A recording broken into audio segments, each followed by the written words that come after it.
Let's begin without investing much of time.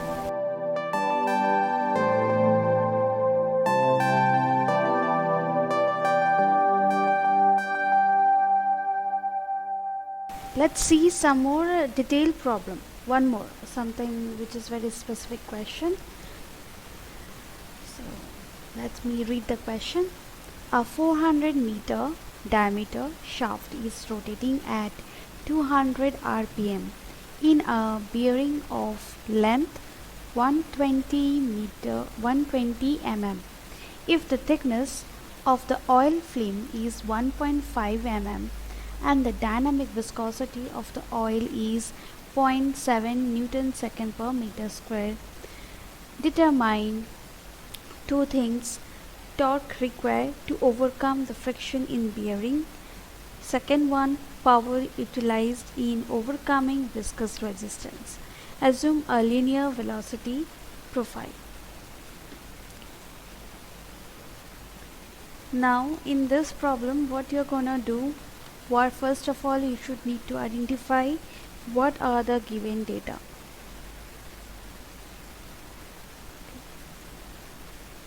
So first they have given the diameter of the shaft. That means there is something like this kind of shaft is there, whose diameter is 400 meter. Then rotating at an rpm. Now they have rotating in the rpm. Let's consider capital N is 200 rpm in a bearing of length of 120 mm. Okay, 120 mm length is given. Now thickness of oil film. So one layer, another layer thickness is just 1.5 mm. So thickness is given. Then the dynamic viscosity of oil. See the unit. That means they have given the mu, and here they already mentioned the dynamic. Now there are some questions they have not mentioned the unit properly. So for that, what you have to do, by seeing the unit, you need to identify what they have given, whether they have given the dynamic viscosity or the kinematic viscosity. You need to find that. So here this bearing is there.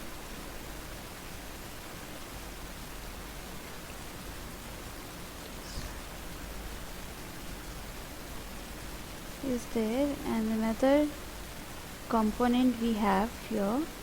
So the thickness between this is given as T, which is 1.5 mm.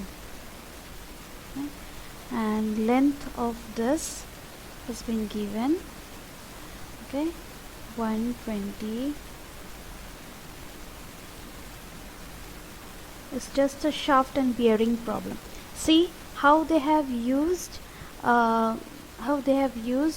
this question, okay, application based. Now instead of that, they can use propeller shaft. Okay, they can use something relevant to aerospace. They can use it. So you should be alert with the questions what they have given. Mu has been given.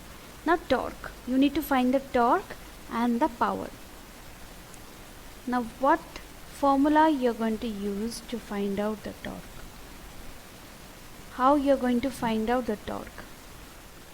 Tau is equal to mu of du by dy. You know this formula, isn't it?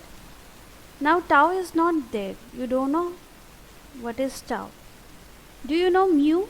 Yes, mu is given 0.7 Newton second per meter square is known. What is y? Y is also given it to you. Can I say the y is given? I can say, right? Y is given because dy is nothing but the thickness, right? Because here what the lubricating fluid is moving, right? So we know what is this dy, that is 0.5 1.5 mm. Now how can you find u? So there is a relation between u and the n, that is number of rotation. So you should remember this formula. Pi dn by 60. Yes, very good. Pi dn by 60. Now why I am doing this problem? See, to solve the basic thing, already I have shown you this formula. To solve this problem, you need to use another problem, and this is what they do in GATE exam. To find out one of the parameter, you need to know this basic formula. Okay, now simply you know what is d. D is given here, diameter. So ensure the unit carefully. Here you are using in meter, here they have given in mm. So you need to convert that in terms of meter. So if I take d, means d is 0.4 meter, n is 200 rpm, length is 0.12 meter, then thickness is 1.5 into 10 power minus 3 meter. Then we have nu, that is dynamic viscosity 0.7 Newton second per meter square.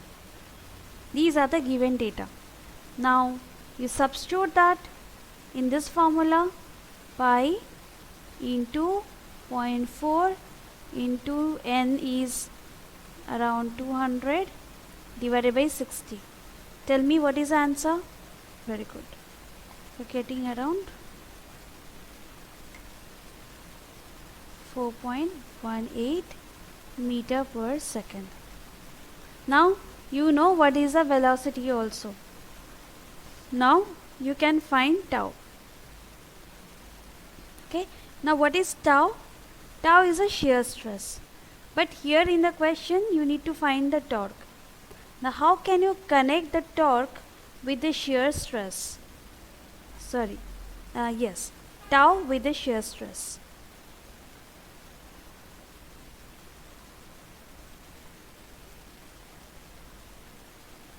How can you connect the tau with the shear stress?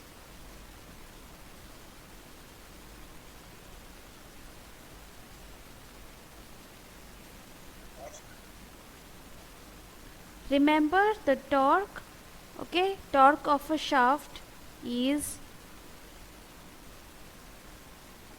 we can write force into the radius.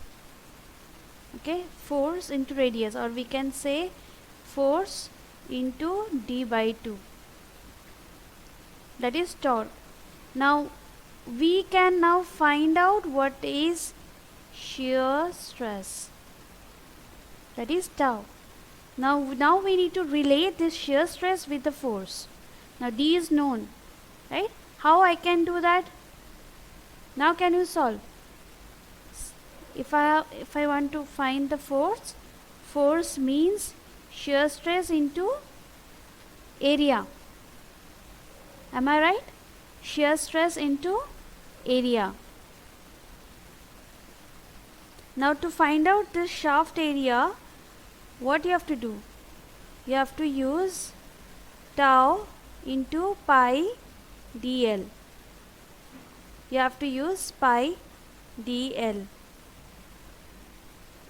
So use that pi dl, find out the shear force. Then this one you substitute back over here, and you will get the torque. So remember the formulas, that is very important. Here we are not doing pi d square. Can you tell me why we are not using pi d pi d square by 4? We are not using that. Instead we are using pi dl. Can anyone tell me? Length of the shaft is given. So not because of the length of the shaft, because the fluid is moving along this, so it is like an cylindrical pattern, right? So I need to find out how much the torque will generate within this zone, right? How much, the question they have asked, a torque required to overcome the friction in the bearing. So there is a shaft and the bearing, then there is a very slight gap. So within that, what is the, how much I need within this zone, that is a main criteria to find. Getting the point? So remember, whenever there is a shaft or shaft and bearing problem, okay, so you have to follow this step. Now this kind of problem can be initiated in any other examples. Okay. Now after you find the force, then find the torque. Okay. Now tell me, what is the answer for the torque?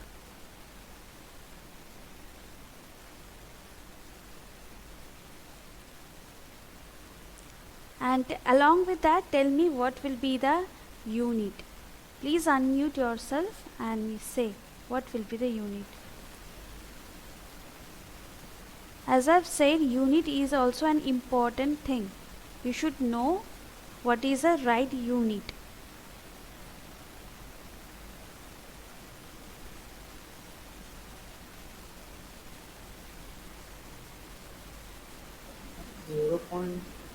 .05 Newton meter.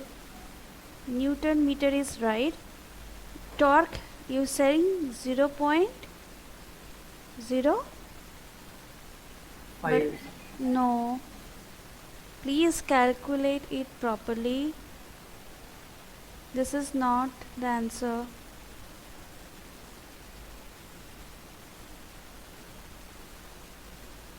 How much? What is the value of force you are getting?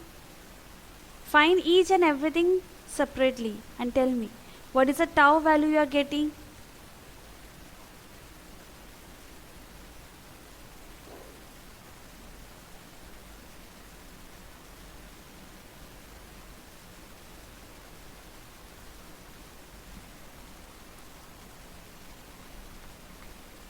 Are you getting 1955.3 Newton per meter square?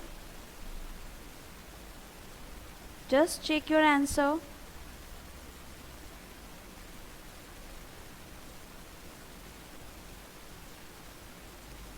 Tau I am getting 1.95 into 10 power 3 Newton per meter square. 10 power 3. See, check all the units. Check all the units. So I think somewhere you have not substituted the values correctly. Now you see what is the formula?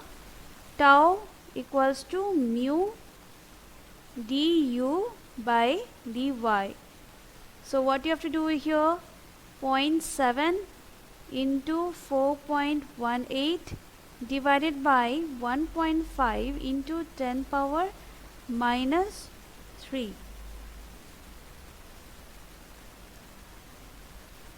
So you will get 1955.3 Newton per meter square.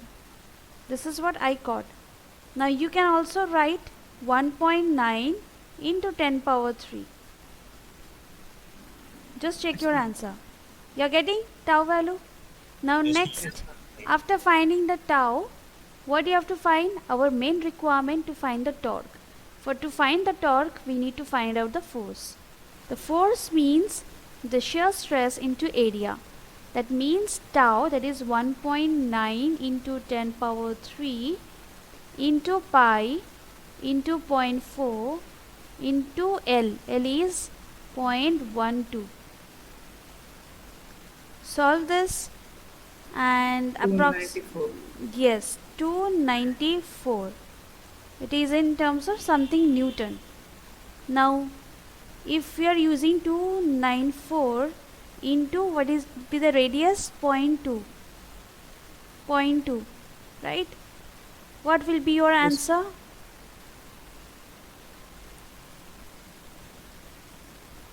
.2. Now solve this. 58.8. 58.8 Newton meter. Okay. Now this answer ranges within 58 to 59. So, right? Now you got it? How to find torque? Now the next question, you see what they have asked: power utilized to overcome the viscous resistance. So power formula, you are well aware of that, right? Whatever the torque into velocity. So velocity, we know what is a velocity, 4.18. Okay, sorry, not velocity, there is a formula, sorry, that is, sorry, I have it's a mistake, not velocity, the formula 2 pi n t by 60. Okay, this is a formula.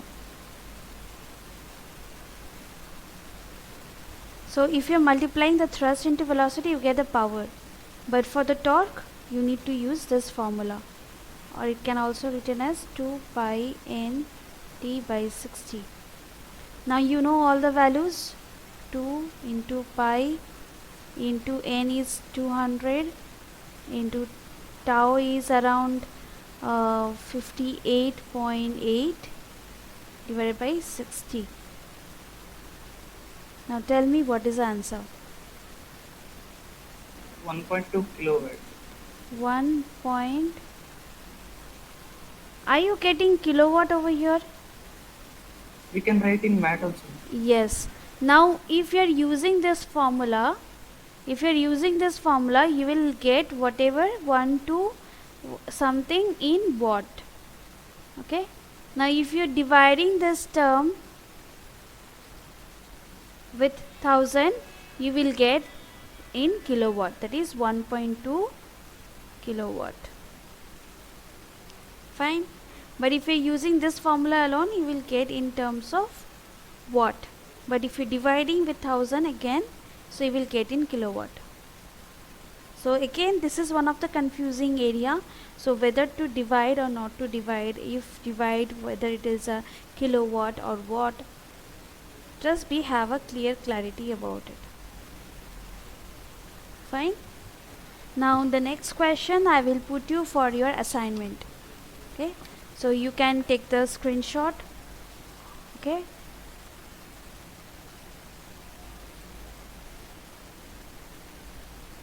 so here also similar, this is also one of the similar kind of problem, but here they have given something, the internal diameter, because it shows something kind of hollow shaft kind.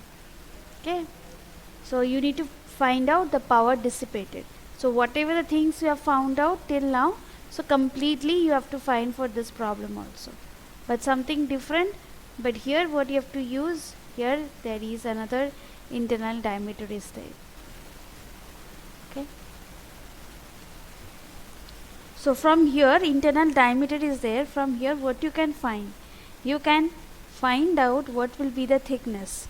So you have to use a little brain to understand the other parameters. Okay, so this is for your homework. Now today we will start another new topic, that different types of fluid flow. Now basically the questions comes, one or two questions comes from this particular topic, and its concept. Now gradually when we'll go forward, move core into the subject, we will know what kind of questions they can possibly ask from this particular topic. So for that, you should have a clear clarity about this different types of fluid flow.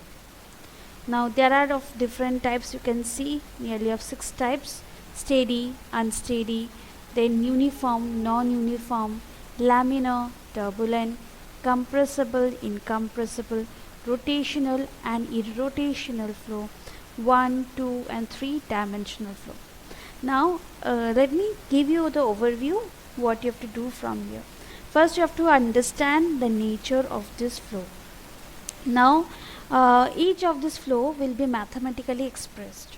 Now there are certain procedures to solve that equation, and after that you need to predict whether the flow is steady or whether the flow is compressible, whether the flow is incompressible, whether it is rotational, whether it is 1 dimension or 2 dimension or 3 dimension.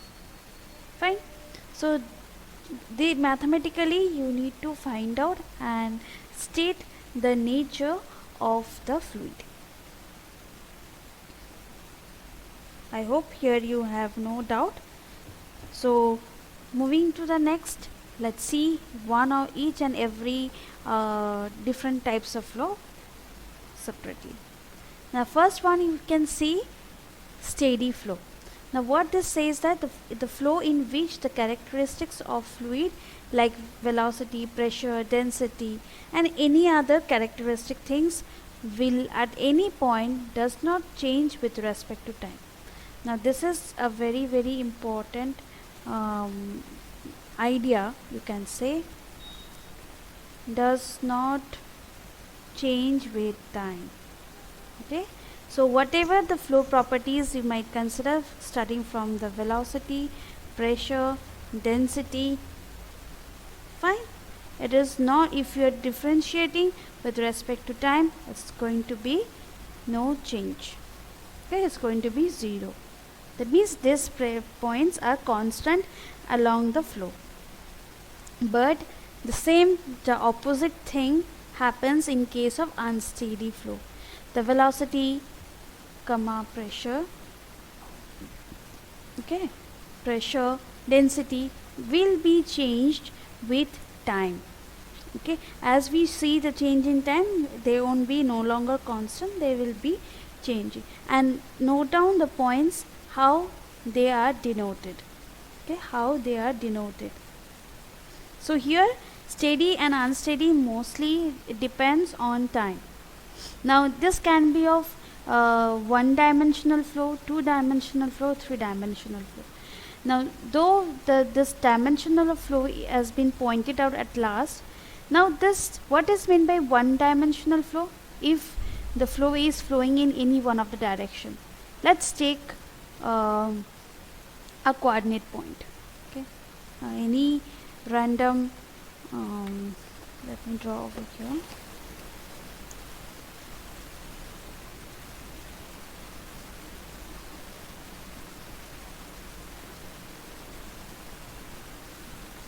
Now this is x, if this is y, this is z.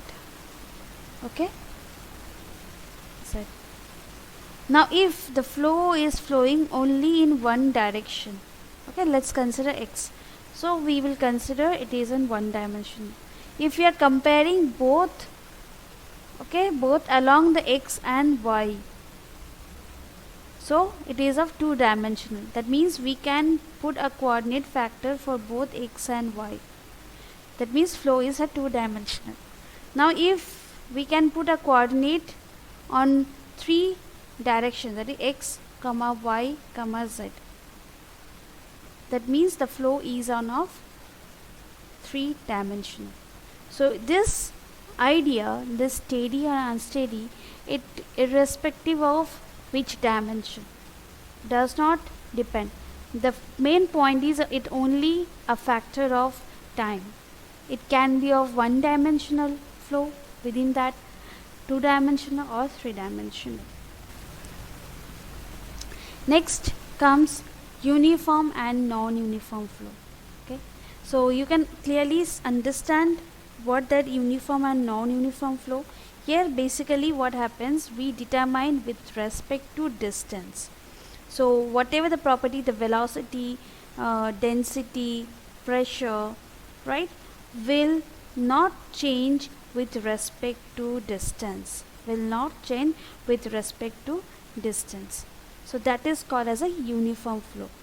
Now non-uniform flow is again the reverse of this particular uniform flow. Just a second, I will.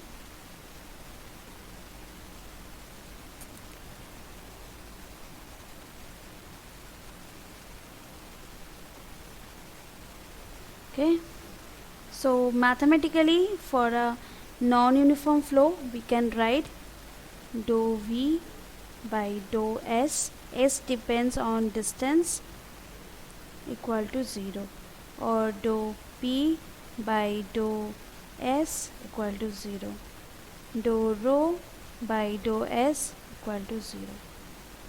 Okay. Now for non-uniform flow, yes, as we change the velocity or pressure or density, right, with respect to distance, it will vary. So if once it varies, we cannot say it is no longer equal to, it is not equal to 0, not equal to 0. Similarly, the pressure density is not going to be equal to 0.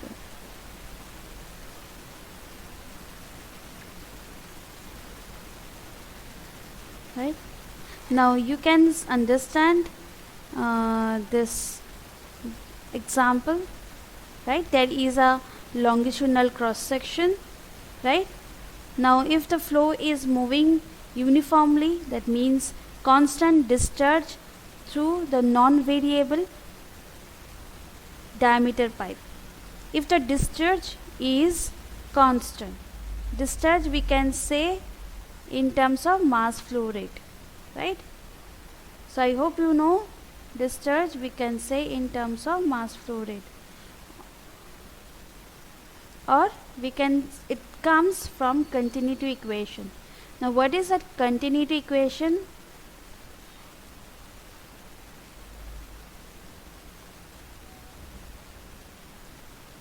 That is mass flow rate equals to rho A V. Now if we have any two variable duct, okay, let's consider this is a inlet 1 and this is a inlet 2. So we can say the mass entered to the inlet 1, okay, is going to be the mass flow rate, sorry, not the mass flow rate entering into the inlet 1 will be same as the exit 2, okay, rho 2 A2 V2. Now what happens, this occurs if this occurs at compressible flow. The incompressible flow. Incompressible flow means the density is constant. That means rho 1 equals to rho 2 is equal to rho. If I can write that, so I can rewrite this equation as rho A1 V1 equal to rho A2 V2. So this row and this row will get cancelled off. So this thing is nothing but this charge, that is Q1 is equal to Q2. Okay, this charge remains the same if it is an incompressible flow. That means the flow, it cannot be compressible. Okay, incompressible flow.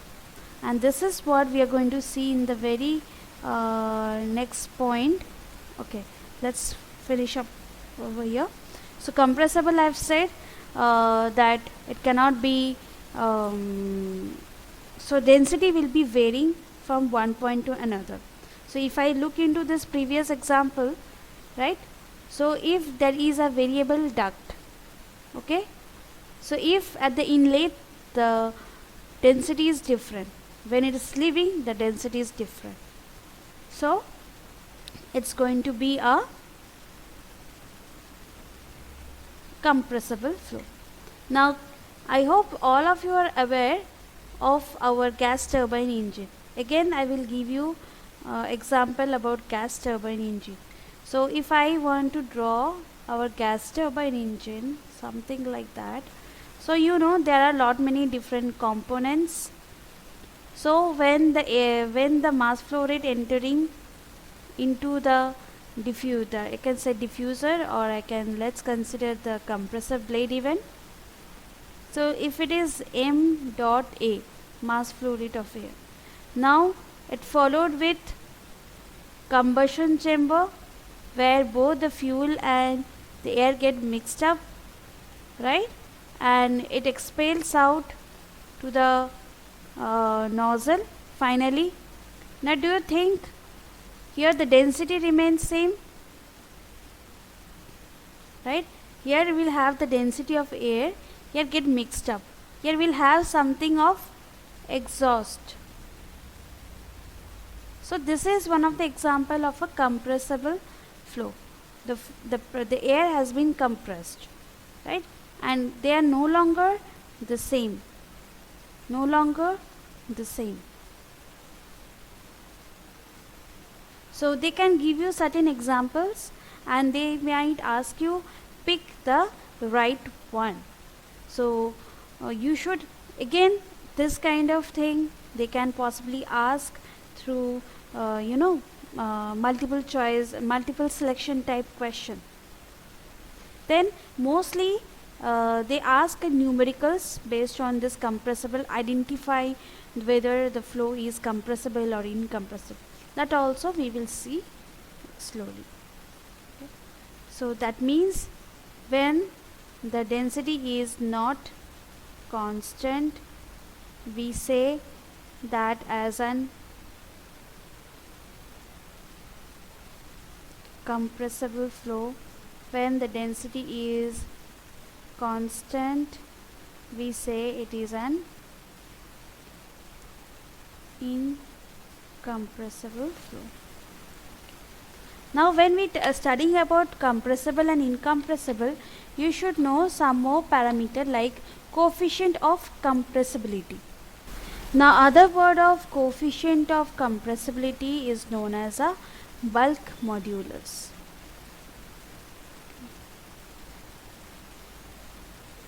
Bulk modulus. Fine. Bulk modulus, usually don't get confused what you have studied in strength of material. So when we are talking about fluid, just focus that. So again I will tell you, you don't need to give much emphasis on the notations what we are taking. Okay, this might vary from author to author again. Now what is this bulk modulus? It's a ratio between the compressive stress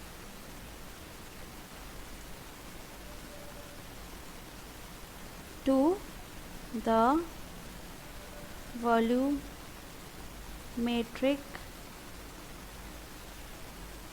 strain. Okay. But this is a property when we decide when the temperature is constant. Okay, when the temperature remains constant, but there may be the variation in density, there may be that variation, and that due to that variation in density with respect to the pressure. So we can further write this equation in this way. So K equals to del P by minus of del V by V. This is one of the important equation. Okay.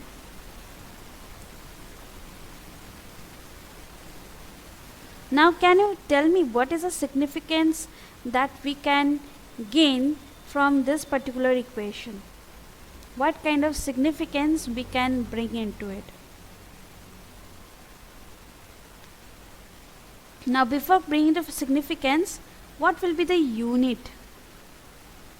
What will be the unit for this bulk modulus? What is the unit for pressure? Pressure is Newton per meter square. And what will be the unit for change in volume? Let's take meter cube divided by again meter cube. So get cancel off, then finally you get bulk modulus unit is Newton per meter square. Now there is another term we will see now, coefficient of volume expansion. Coefficient of volume expansion. Okay, now this is nothing but we can also call as a compressibility.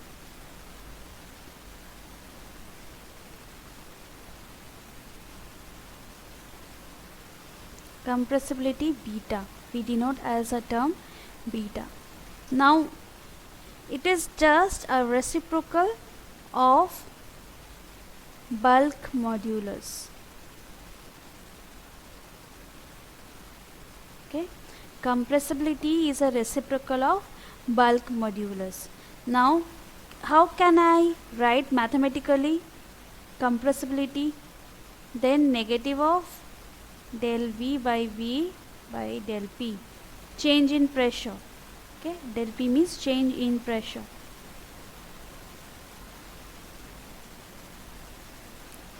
Or 1 by K. K means bulk modulus.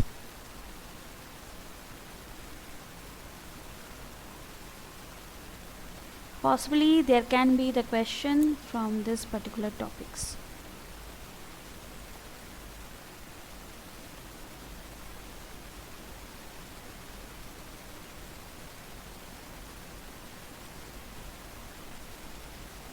Okay.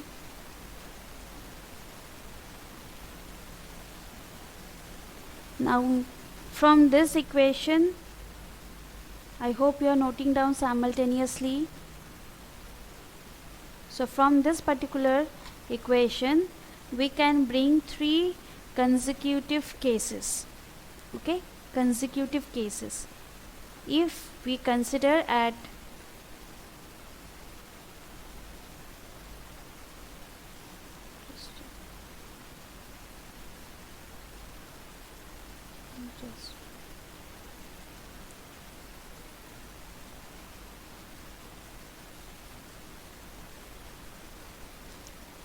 first case is at constant pressure process.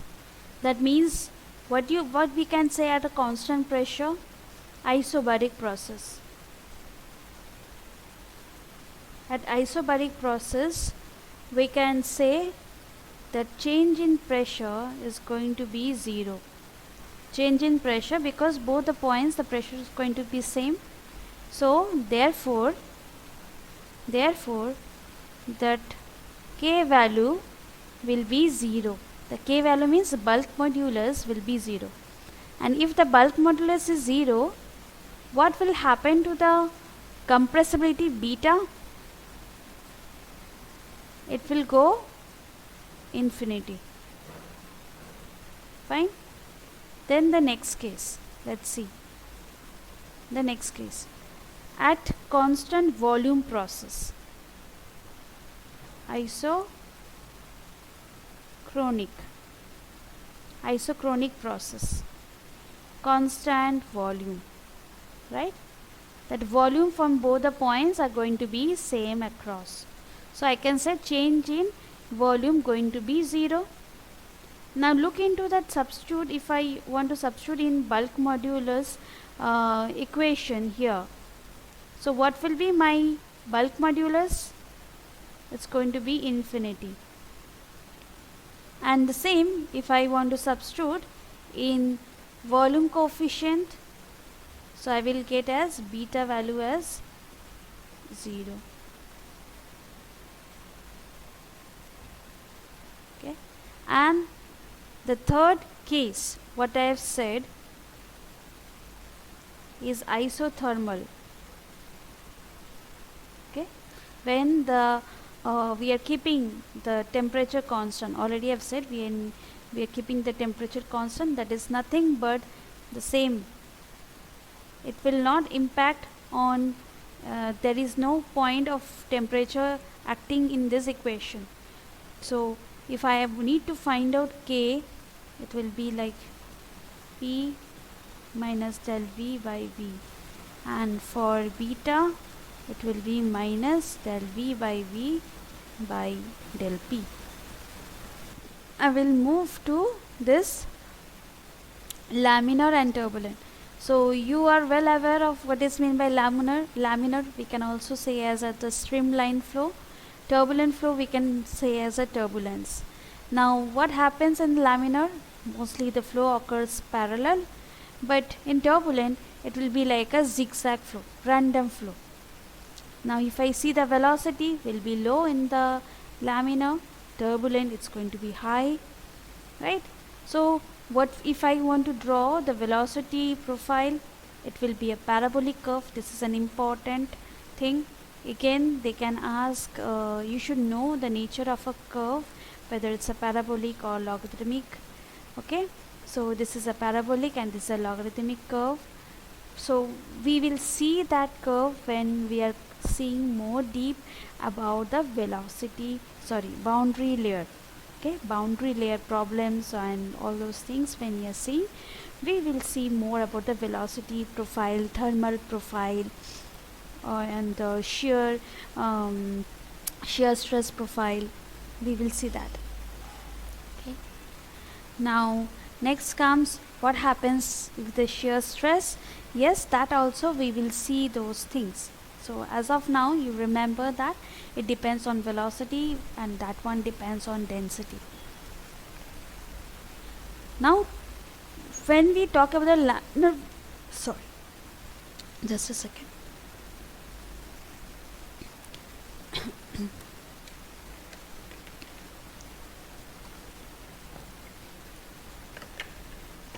Fine. So when we talk about laminar flow, you should know how it affects. When we are talking about streamline and whether it's a turbulence, it's all a matter of Reynolds number. Also a matter about the Reynolds number. Now what is Reynolds number then? What is Reynolds number? RE. Reynolds number is the ratio between, we can say, inertia force by viscous force. Okay, so or else we can also write like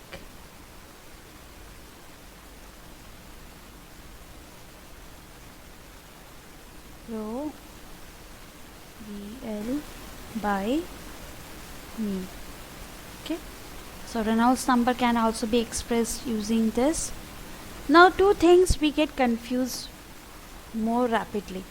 Now when we ask about what will be the Reynolds number for pipe and what will be the Reynolds number for plate, so you should know the category, how we can distinguish this Reynolds number parameter to consider whether it is a laminar flow, whether it's a transition or the turbulent. So two things you should remember it carefully. So first let's discuss about plate and the pipe. So if the Reynolds number is less than 5 into 10 power 5, we call it is a laminar one. We call laminar. Now in case of pipe, if the Reynolds number is less than 2000, then only we call it as laminar. So you should know the difference to categorize when we consider the plate and the pipe. Okay, so previous question paper, if you see, so some kind of questions you can find based on those simple questions. So they have asked what will be the category of a Reynolds number, not category of Reynolds number, what should be the Reynolds number at the laminar flow at pipe. So they have given several options, and from there you need to choose the right one. So you should know the difference for the plate and the pipe. Now the transition should be 5 into 10 power 5 to 10 power 7. This is a transition. Now here the transition is around 2000 to 4000. That is a transition. Now next, for the plate, if we have Reynolds number greater than 10 power 7, then only we consider the flow is turbulent. And here, if it is greater than, when the Reynolds number is greater than 4000, then only we consider as a turbulent in case of pipe.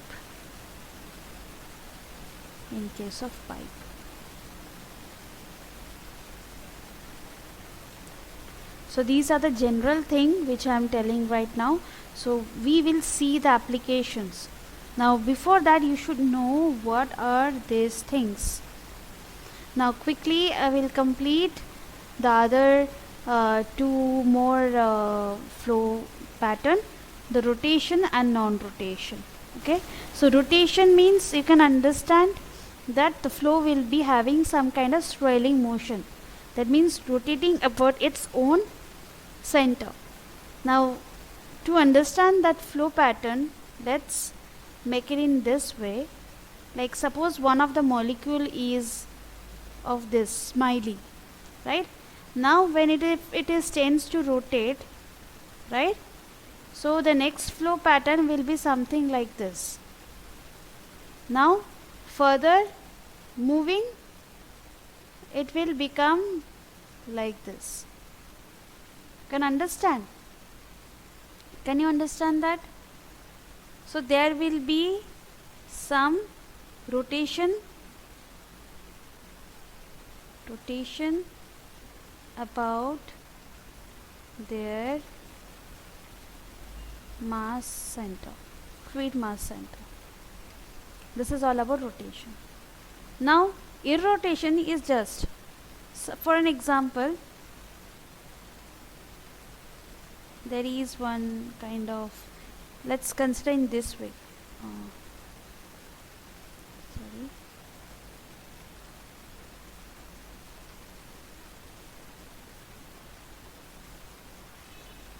So we have one kind of fluid element like this. So, and this is the path. Okay, this is the path it is flowing.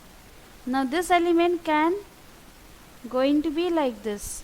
It's not rotating. Right?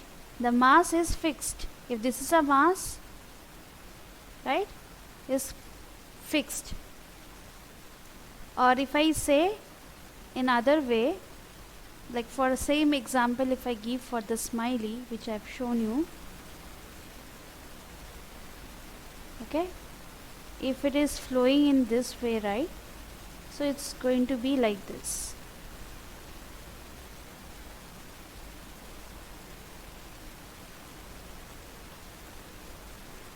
Could you able to get the point? Though the path is varying, this flow is not going to change, right? The mass of the center is fixed. It's not going to rotate.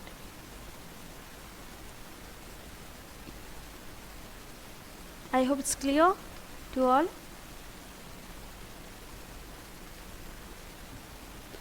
Then the next point, the last one, we'll see. The 1, 2 and 3 already have discussed, but mathematically, let me give you the statement how we can write.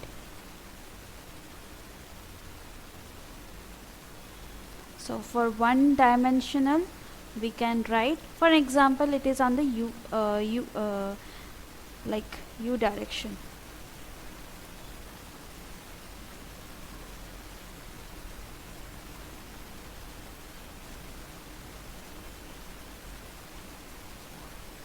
So along the x direction, the flow velocity is u. Along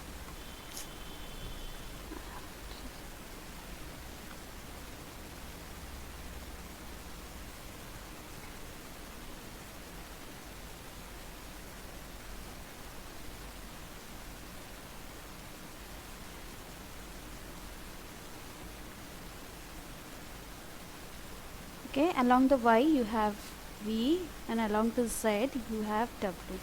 Okay, Now if I consider the in one dimension you want to flow only on x direction, so that means if only on the x direction means I have to write u is a function of x and v will be 0, w is going to be 0.